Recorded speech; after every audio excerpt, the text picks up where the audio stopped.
এত বড় দয়াশীল মানুষের পর মহিলাকে বলতে পারলেন না, যাও তোমার পাপ ক্ষমা হয়ে গেছে, তোমার শাস্তি আর হবে না, এই কথা বলতে পারলেন না? জেনা বিবাহ করার পরে জেনায় লিপ্ত হলে অন্তত এই কথাটা মনে রাখেন, তার বেঁচে থাকার কোনো সুযোগ নেই। এরপরে মসজিদের মুসল্লি নিরাশা হবেন না। মুসলিম পুরুষ ও নারী সকল মুসল্লিকে বলছি, নিরাশা হবেন না। শুনুন, আপনাকে বলি, আজ থেকে যদি এই জেনার পাপ বন্ধ করতে পারেন, আজ থেকেই যদি এই মোবাইলের গল্প বন্ধ করতে পারেন, তাহলে পৃথিবীর যে কোনো বিপদ থেকে বেঁচে যাবেন। যে কোনো বিপদ। দেখবেন আব্দুর রাজ্জাক সাহেব এত বড় কথা বললেন, দলিল আছে কি? অবশ্যই আপনিও জানেন। তিনজন মানুষ রাস্তায় হাঁটছিল, বৃষ্টি আসলো, একটা পাহাড়ের গর্তে ঢুকলো, একটা পাথর মুখের উপরে আসলো, বের হতে পারবে না। তিনজনের একজন বলল, আমি আমার বাপ মাকে খুব ভালোবাসি, দয়া করে পাথরটা সরিয়ে দাও একটু। আল্লাহ দিলেন। তিনজনের দ্বিতীয়জন বলল, আমার বাড়িতে একটা লোক কাজ করেছিল, অর্ধেক দিন কাজ করার পরে চলে গেল, আমি টাকা দিতে চাইলাম, টাকা নিল না। অনেকদিন পরে এসে বলছে টাকা দেন। আমি বললাম গরু ছাগল নিয়ে যাও। ও বলল মজাক করবেন না, একদিন যা কাজ করেছি সে টাকা দেন। আমি বললাম মজাক করিনি, সব তুমি নিয়ে যাও, যদি তোমাকে সন্তুষ্ট করার জন্য করে থাকি তাহলে পাথর একটু সরিয়ে দাও। আল্লাহ দিলেন। তৃতীয়জন বলল, আল্লাহুম্মা ইন্না আন্না বিনতা উম্মি নিসমিনা আম্মি, আমার এক চাচার মেয়ে ছিল, ওই পোহা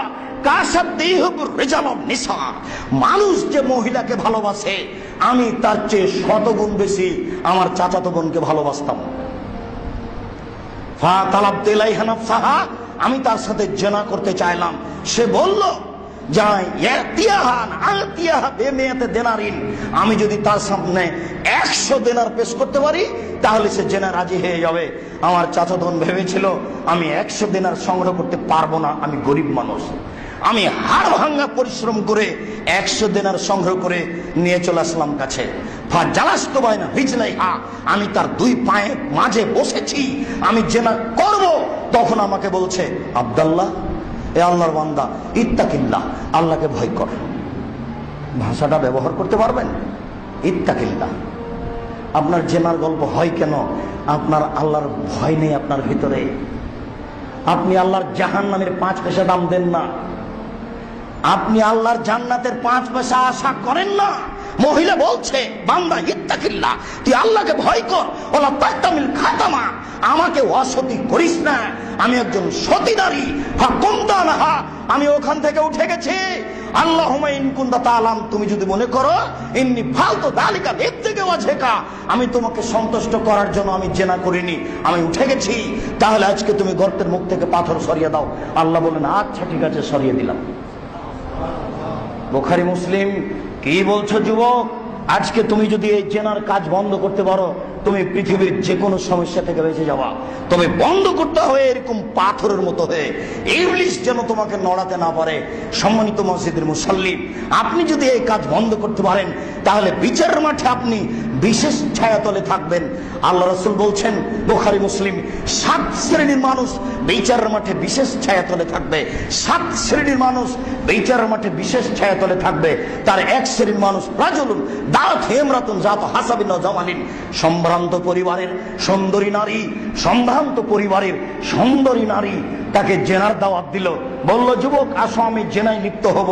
তখন যুবক বলল, ইন্নী আখাফুল্লাহ, আমি আল্লাহকে ভয় করি। এই ভাষা যদি তুমি বলতে পারো যুবক, সম্মানিত মসজিদের মুসল্লি, আপনি যদি এইভাবে বলতে পারেন, 5টা ছেলের বাপ আপনি, এরপর আপনার দিন জেনা বেড়ে চলেছে, হাজারো মহিলার সাথে আপনার জেনা চলছে। আশ্চর্য দেশ, সেঞ্চুরি হয় জেনার নামে।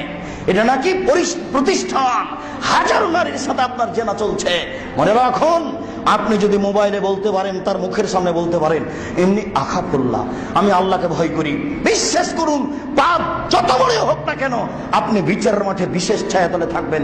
আপনাকে আমি সেদিন বলেছি, আল্লাহ রাসূল বলছেন, আল্লাহ তাআলা বলেছেন, লাউ বালাগাত জুনুবুকা আনানাস সামায়ে, মানুষের পাপ বেশি হতে হতে হতে হতে যদি আকাশে ঠেকে যায়, তারপরে বলে, আল্লাহ আমার ভুল হয়েছে, তুমি মাফ করো, ফাগাফারতু লাহু, আমি তাকে মাফ করে দেব, ওয়ালা উবালি, আমি পরোয়া করি না সে কত বড় পাপী, আমি পরোয়া করি না ও কত বড় পাপী, আমি পরোয়া করি না ও কত বড় পাপী, আমাকে বলেছে আমার ভুল হয়েছে, বলার সাথে সাথে আমি ক্ষমা করে দেব।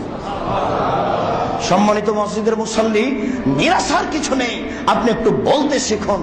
এরপরে আপনাকে বলছি, উপস্থিত মসজিদের মহিলা, আপনাকে আমি বলছি, জেনা হয়েছে তাতে আসে যায় না।